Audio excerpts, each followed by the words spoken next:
Swayam Prabha. Digital India. Educated India.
This course, as you know, will deal with one of the largest group of biomolecules, what we know as enzymes. Now, you are familiar with the number of biomolecules like carbohydrates, lipids, proteins. Now, the enzymes fall into the category of proteins, and the course will cover various aspects of enzymes, particularly in relation to their application as a biocatalyst in the process industries. Now, I think one of the very basic issue which comes to mind is that why do we study enzymes as a separate class, in addition to your study of various biomolecules in other courses like biochemistry. We have a separate course on enzymes, and some of these aspects I will be dealing in today's lecture, which will be basically of introductory nature and also give you the scope of this course.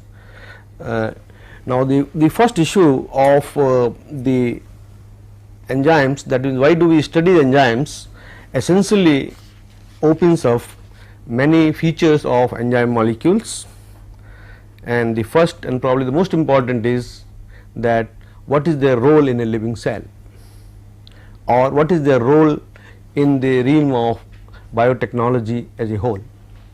If you look at a basic definition or a very broad operational definition of biotechnology, which deals with the application of scientific and engineering principles to the processing of materials by biological agents to provide goods and services.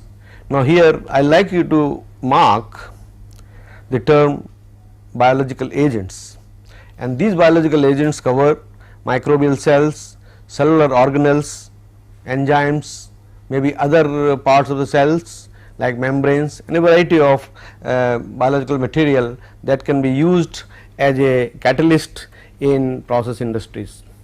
That is what is the determining feature of biotechnology, and among these groups of biocatalysts, enzymes play a very significant role. As a matter of fact, if you go a little deeper into the various activities of a living cell, besides looking at the industrial application, a living cell is a very complex entity, in the sense that it carries out all functions of any chemical process plant that you may be knowing. You can conceive any most complex chemical processing plant, say for example a petrochemical complex, where the petroleum is fractionated into various products, and I like to give you a very simplified analogy of a living cell to that of a chemical process plant. The cell does a variety of functions, that is crushing and grinding, transport of materials, power generation, control of information, transmission of information, and then release of the finished product, assembly lines, release of the finished products into the to the user clients. All these functions are also basically carried out by a living cell. Now, the key issue is that all these functions in the living cell, may it be a microbial cell, may it be a plant cell, or it may be an animal cell, they are mediated by the catalysts known as enzymes. And therefore, the enzymes play a very central role in the function of living cells, or in other words, you can say that they are one of the most important executives in a living cell. Even disturbance in one of the enzyme catalyzed reactions can lead to some abnormalities in the cell function. We are familiar with many of the diseases which are seen when one of the enzymes stops functioning. Similarly, in the case of a living cell, if the enzyme system fails, many of the processes can be disturbed and ultimately leading to the life cycle of the cell itself. Now, with such an important component, it becomes important to understand how do they perform those reactions, how do they manage the integrity of the whole cell, and the most significant part is that they regulate these functions of the various functions of the cell in such an accurate manner, probably no other control system in any chemical process plant can think of. There is a perfect control, fine tuning of the enzyme activities as per the desired requirements, and also we also know that the cells are energetically, in terms of material consumption, are very efficient systems. The wastage is minimum, the energy is generated to the required level, materials are stored in case they are not needed. All those functions are a key part of the living cell, and all these functions are attributed to the function of enzymes, and that is where we get to understand enzymes in a more detailed fashion. Also, we must appreciate that we can carry out the cells for making these functions possible, carry out a large variety of reactions. They can range from hydrolysis,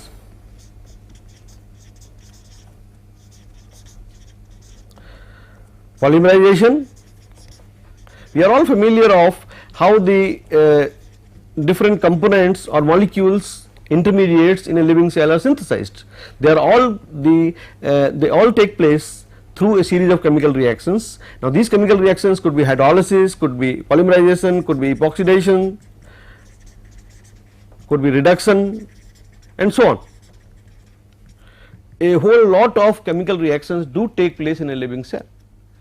Now, the same scenario is that even the chemical process industry depends on a whole lot of chemical reactions which are catalyzed either spontaneously or with the use of catalysts. So, the analogy lies that the reactions that are catalyzed by enzymes in the living cells, if they are carried out in an industrial atmosphere with perfect energetically economical situation, environmentally friendly conditions, we have a very good friend in enzymes, and that is what is again another basis of use of enzymes in the process industries, and also the possibility of using them, possibility of studying them in such a great detail. Now, if you look at some of the aspect of enzymes as a process biocatalyst, very broad picture which refers to the role of enzymes as a biocatalyst, we must be aware that all these enzymes function at the ambient conditions, at the conditions at which living cells are known to live. Of course, there might be some exceptions. The organisms that are found under very sort of extreme conditions, they are exceptions, but by and large most of the organisms that live under ambient conditions, they produce or they provide us the enzymes which can function under mild reaction conditions, and that is the basis of their energetic efficiency. That means the energy requirement of those reactions they catalyze could be very, very meager. They have a very high turnover number, because when we will discuss the reaction mechanism, we will see that they are very efficient catalyst, and when I say very efficient catalyst, our counterpart to compare is the chemical catalysts. There are a large number of reactions which can be catalyzed both by enzymes as well as by chemical catalysts, and the subtle mechanisms that are involved in the enzymatic catalysis make them very efficient catalyst, meaning a high turnover number or a significant reduction in the energy of activation of the reaction. Then a very characteristic feature of enzymes is their specificity. That means, for any given reaction you have a specific enzyme, or the other part vice versa. That means, for any given reaction you need a specific enzyme, and such a specificity essentially is both advantageous as well as disadvantageous. Advantageous in the sense that specificity will bring in lack of any byproducts, because it will not act on any of the other substrate molecule which are present as adjuncts or contaminant in the feed stream, and you will only be reacting the desired substrate converting into product. On the other hand, the disadvantage is from industrial point of view. That means, you cannot produce them in very large quantities, because you require small quantities of catalyst for specific reactions. If one catalyst can work on a variety of reactions, the life is simple, as happens in the case of chemical catalyst. For example, vanadium pentoxide or colloidal platinum, now they can act as oxidation catalyst for n number of reactions, or ranine nickel for hydrogenation. Well, whatever has to be hydrogenated, it can be used, but the same scenario does not happen. You need a very specific enzyme, and that brings in some sort of disadvantage as far as their role as a industrial catalyst is concerned. The two of the definitely undesirable features of enzyme as catalyst is they are relatively fragile in nature, with very mild deviations from their normal operating conditions, they can be deactivated. That means, basically because their whole function is dependent upon a very subtle conformation, and if that conformation is disturbed, and all this conformation is a result of not only covalent interactions, but of a large number of non-covalent interactions which can be disturbed very easily, and that is why under very close reason the deactivation of enzymes can occur, and deactivation essentially from the industrial point of view is some kind of a loss. The other factor is cost, which is again a undesirable feature. Obviously, that is a feature which probably applies to any commodity we want to use for industrial purposes. We will always like to choose a commodity which is less expensive and does the job, and because the enzymes are produced in small concentrations by the living cells, because the only source of enzyme to us are living cells, and they are synthesized in very small quantities. So, obviously, their cost per unit quantity is comparatively very high, and coupled with their stability, it becomes an expensive proposition.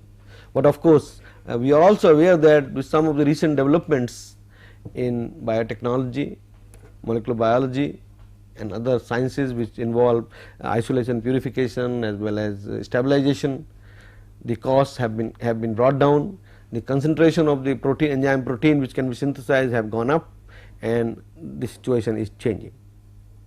Now, another very significant equation as far as the enzymes as process biocatalysts are concerned is between availability and applications. As we saw that they carry out a large number of reactions, but although in a living cell various enzymes are available that carry out these reactions, but their availability in large quantities for commercial applications are limited. And as a matter of fact, only those enzymes which are required in bulk, when I say bulk I am referring to at least, if not tons, at least quintals, many of them in tons really, they cannot be produced on mass scale, and their availability for commercial application is limited.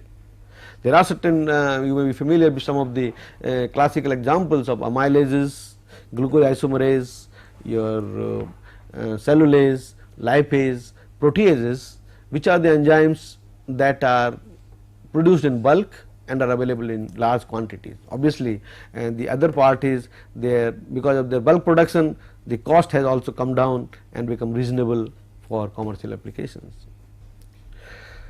Now, the issue of availability is very intrinsically linked with the availability with the applications of enzymes. Unless the applications emerge, one will not like to produce them in large quantities, and of course, the paradox remains, the applications do not emerge till they are available in large quantities. There are a large number of examples which will illustrate my point. Take for example a candidate like lipase, the enzyme that hydrolyzes lipids into the constituents fatty acids and glycerol. Now, obviously, the enzyme is not available to the in the quantities that many of the other enzymes like amylases and proteases are available, but there is a potential it can be produced provided the applications emerge, so that the scale of operation which is required for bulk operation can be easily maintained, and so the reversible interaction between availability and application is a very intrinsic feature, and probably will illustrate the story of many of the enzymes which have become commercially viable today. Now, of course, as far as availability is concerned, there are two major factors. One is that we have to synthesize them microbially. Now, here I would like to again add that, as I mentioned, that theoretically one can produce enzymes from any living source, microbial, plant or animals, but the trend in the recent past has been that the microorganisms have been the preferred choice for a variety of reasons. Some of you may be familiar with them, and the most important has been, one is diversity, that means, and second is that means you can choose a microorganism which will be responsible, which will be able to act on a particular substrate, synthesize the required enzyme. On the other hand, you also have a very clear understanding of the genetic machinery of the cell, a microbial cell that controls the enzyme synthesis, which you can manipulate and which leading to hyperproduction of the enzyme. Of course, their bulk production, their bulk growth is very simple. The parameters, the equipment are all standardized thanks to many other products which are produced microbially. That gives us an edge for microbial biosynthesis of enzymes. The other important part is isolation, purification and stability. And isolation and purification, one of the very characteristic feature is that most of the enzymes are purified by a series of steps to get a electrophoretically homogeneous protein band which is perfectly pure enzyme. Now, for most of the industrial applications, except for of course some of the medical or diagnostic applications, you may not require a highly purified enzyme.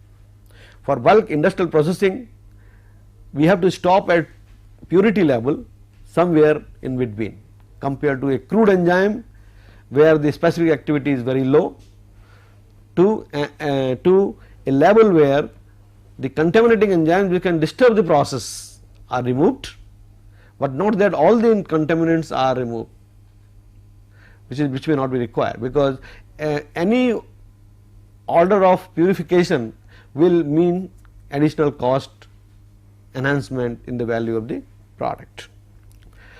As far as applications are concerned, lot of engineering inputs are required, particularly for the extended use of the catalyst. I mean, we do not want to use it just once. As a matter of fact, I think one can take a clue again here from a living cell.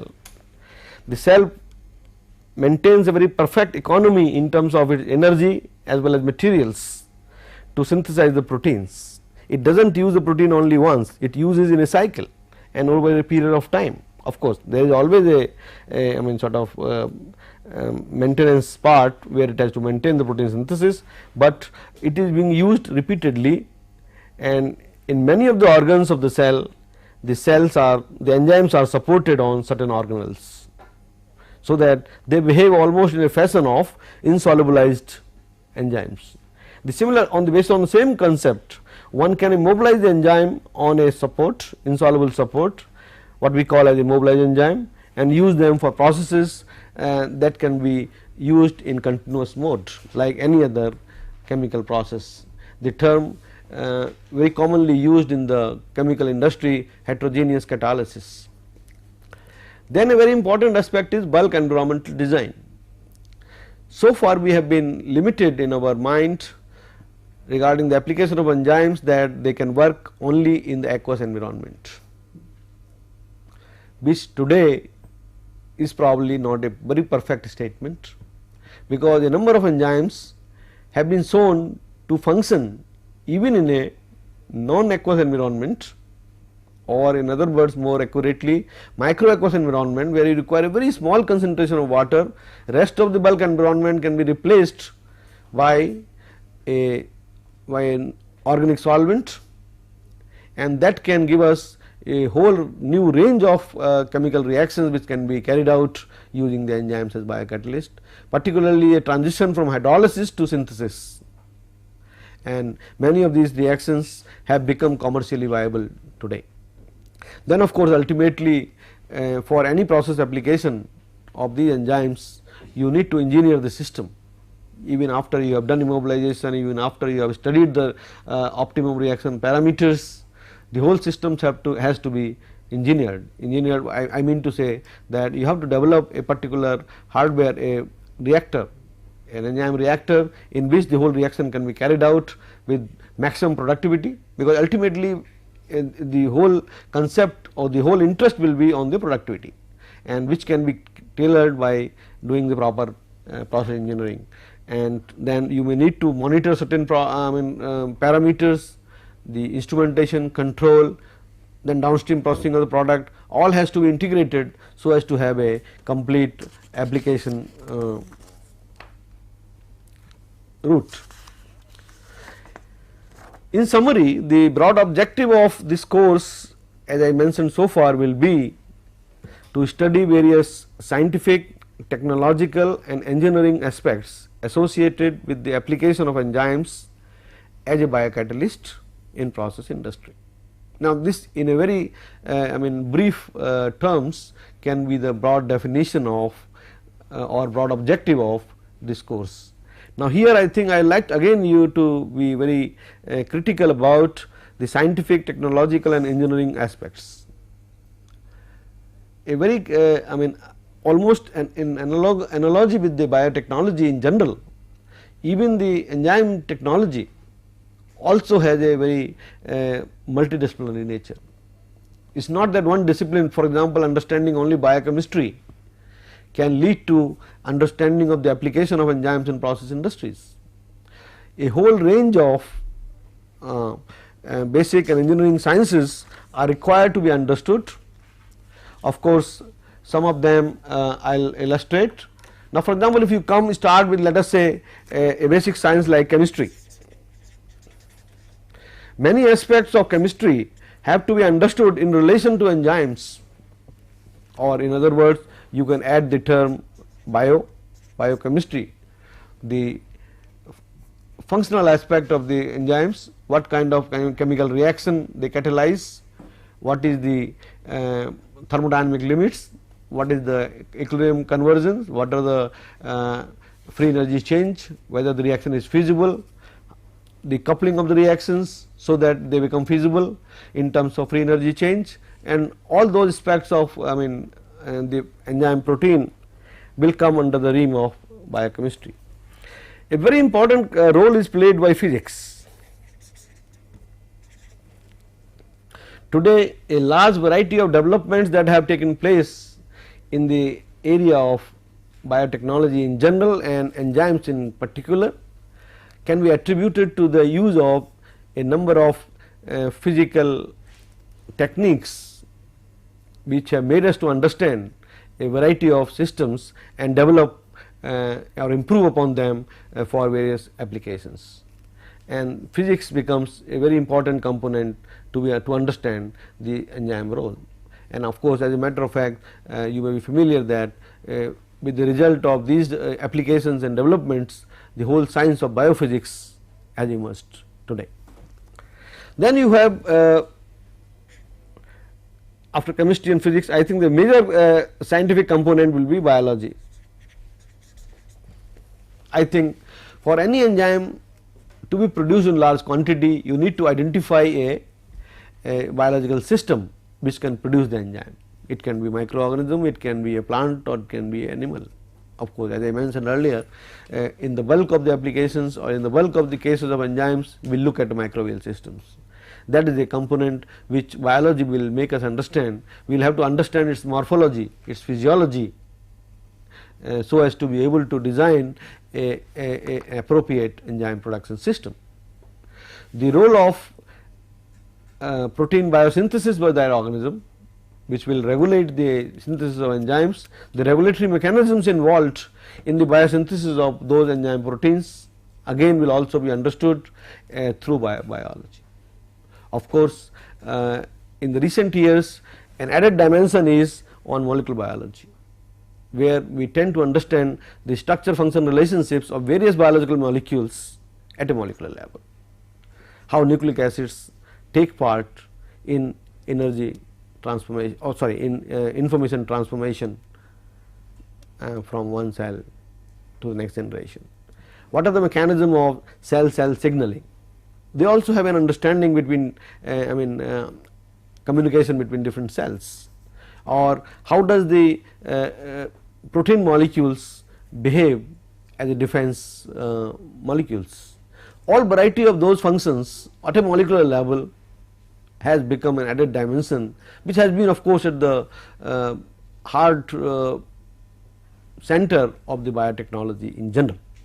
So, the similar applications will come here for biology also. Then ultimately you come, I think a very important scientific development has been in the computational science.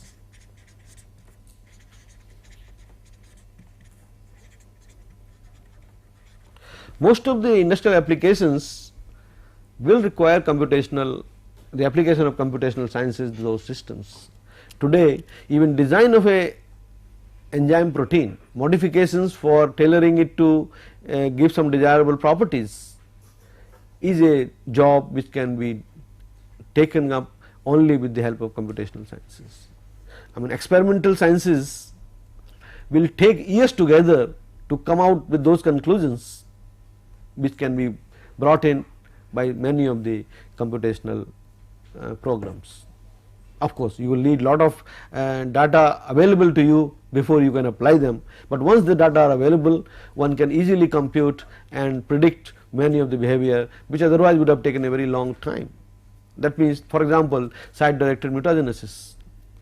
If what happens if an amino acid is removed and another amino acid is inserted in the polymeric chain, in the protein chain, its structural behavior can be very easily understood with a computer graphics, which otherwise doing experimentally probably is a Herculean task. Then these are some of the basic sciences which are important. On the other hand, we have a whole range of engineering sciences which are important as far as enzyme technology is concerned. You will encounter, of course, as I mentioned, you need to design enzyme reactors which can take care of transfer of material, transport of energy, transport of momentum, and all transport processes can be taken care. You need instrumentation for monitoring and control of the reactor. You need a concept of electronics, particularly in some applications like biosensors. Enzyme based biosensors will require transducers which can be, and of course the ultimate is biochips. Of course, we are far from the reality, but still as a concept it has probably attracted the attention of many scientists. That means, can we use the protein molecules or enzyme molecule as biochips in the computers. So, the whole biocomputation, whole computation becomes based on biological molecules. That is another. So, a large number of engineering operations including mass transfer, heat transfer, material balance, energy balance, product separation, your kinetics, thermodynamics is also involved in the understanding of enzyme science. And therefore, one of the characteristic feature is that the whole enzyme science interfaces with a large number of basic and engineering sciences, and it is this interface which makes it so attractive to study, exciting to study and important to study. I mean it has become today probably for a biotechnologist impossible to leave aside an enzyme molecule, understanding of enzyme molecule in detail before he can call himself to be a professional in the area. Another important aspect which I think I like to touch upon in today's lecture will be on enzyme classification. Now, you will be surprised to know that so far globally about 3000 enzymes have been isolated, characterized and reported in literature. It is not a very large number compared to the feasibility of combinations that are feasible. If you look at enzymes as a polymer consisting of 19 different amino acids and an average length being let us say 150 or 200 amino acids linked together, 19 different amino acids, probably the possibility of variety of diversity of the proteins that are feasible is enormous, almost approaching to infinite. As against that, we have been able to isolate and characterize only about 3000 of them. Now, this 3000 number just to understand and bring it into a systematic feature have been classified into 6 different classes. In fact, this job was done way back in early 70s by International Union of Pure and Applied Chemistry, what we know as IUPAC. They gave a classification system which is acceptable globally today, and now it classifies all the enzymes into 6 major classes: oxidoreductases, transferases, hydrolases, lyases, isomerases and ligases. Now, a whole range of chemical reactions or biochemical reactions that take place in living cells are mediated by these different classes. Of course, you must know that some of the reactions are not independent, they are coupled and thereby producing an effect which could be, for example, say a polymerization reaction. Now, directly the polymerization does not take place as it is mediated by series of transferases and then ultimately the transferases and ligases, then ultimately you end up with a polymer of different monomers. And so, but the basic reactions, basic enzymes can be classified, and each of these classes are also characterized in subclasses. Subclasses refer to the type of substrate or the type of product that is produced by those enzymes. So, basically the whole range, I have given some of the examples of each of the class here. Oxidoreductases, a bulk of the oxidases, reductases and dehydrogenases fall under this category. The transferases involve group transfer reactions where one of the functional group, let us say a substrate molecule is phosphorylated by reaction, usually they are Y substrate reactions, involve 2 substrates. Hydrolases and by and large the most commonly employed industrial catalysts, mainly because of the simplicity, because the co-substrate is water which is present in large quantity and one can use them for hydrolytic reactions. Now, by changing the bulk environment, the hydrolases can be tailored to be used for synthetic reactions as well. Then lyases, again some kind of an additive enzymes in which which catalyze the reaction elimination reactions that result in the double bond formation. You have isomerases, another important class of industrial enzymes which isomerizes one molecule into the other isomer of the molecule. One of the most significant enzymes under this class is isomerization of glucose to fructose. Ligases of course join 2 molecules at the expense of energy source. Of course, as you know, in most biochemical reactions ATP is the energy currency, which is consumed and of course regenerated through catabolic processes, and such reactions are classified under ligases. In fact, this is a classification, as I mentioned, based on the IUPAC nomenclature, more from the scientific point of view, but from the industrial point of view or from the application point of view, another important type of classification which is made is in terms of, they are in terms of three classes, what we know as bulk, diagnostic and therapeutic. Of course, this classification is essentially based on the cost of the enzymes. In fact, cost of the enzyme, and as you see in this figure, the cost is directly linked with the concentration in the starting material. It could be a fermentation broth in most cases. Now, in the fermentation broth, if the concentration of the product or the desired enzyme is very low, the cost is very high. And of course, the second factor of cost is the application, the degree of purity you need for that particular application. Now, you know, for the bulk enzymes, as you can see here, they fall in this category. The concentration in the starting material is of the order of about 1 kg per meter cube, which is significant enough to recover, and you do not require for in most cases a very high degree of purity, and therefore their cost is also reasonably low, say for example about $1,000 per kg. The next category is diagnostic. It includes also the analytical enzymes. Here the concentration is of the milligram per liter, grams per meter cube level, much lower. Degree of purification required is also larger, because you will not like any contaminant to be detected by the protein contaminants present in the sample, and their cost is therefore significantly high, of the order of about 10 to the power 6 US dollars per kg. Of course, I must like that you should not get threatened by the amount of cost 10 to the power 6 dollars. The quantities required are also in micrograms.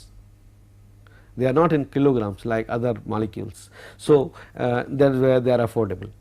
The third and probably the most expensive class is therapeutic enzymes, which are exclusively required for medical application, almost like life saving drugs, where cost is immaterial. You do not make choice on the basis of cost. In the case of industrial operations, we always make a choice between two alternatives on the basis of cost and of course effectiveness, but if the effectiveness is same, the cost is a principal determining factor. Whereas in the case of therapeutic products, the choice is not on the basis of cost, but on the basis of its need.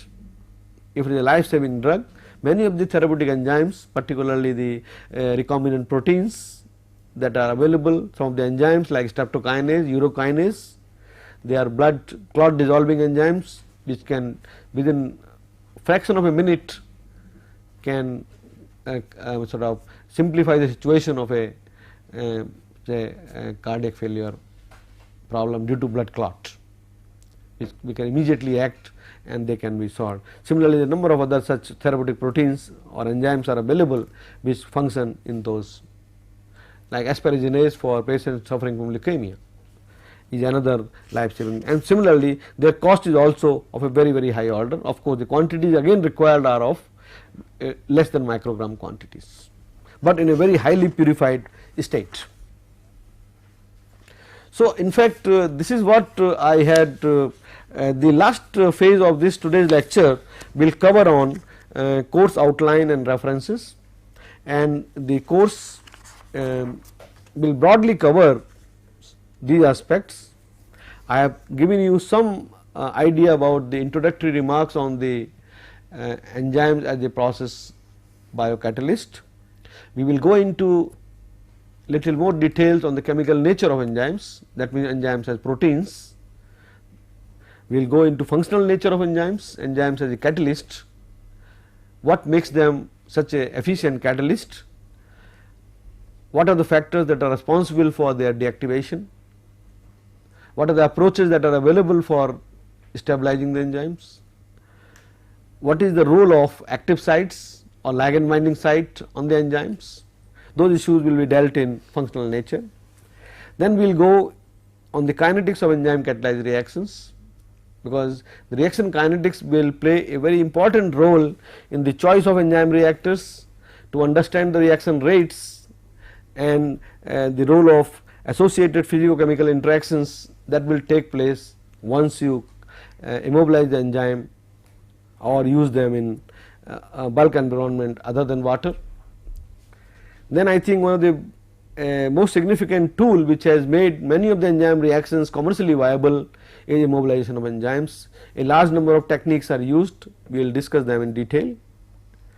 The use of enzyme reactors, the types of reactors that are possible to be used with immobilized enzymes, with the soluble enzymes, their characteristic features, comparison between their performances, how to choose the enzyme reactors, then mass transfer in immobilized enzyme reactors. Immobilization of enzyme will have some additional physicochemical features like diffusion, partitioning.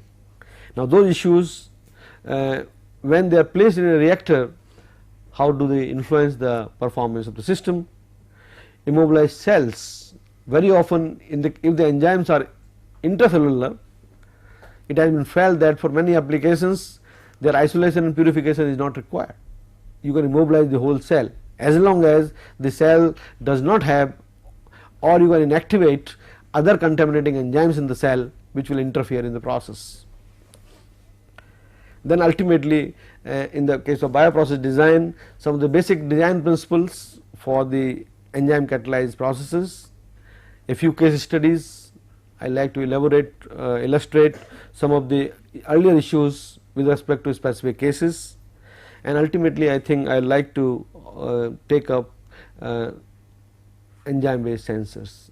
The enzyme sensors have become an important activity where immobilized enzymes are used. Both immobilized enzyme and immobilized cells are used, and they have become very important tool both in diagnostics as well as monitoring of information from reactions.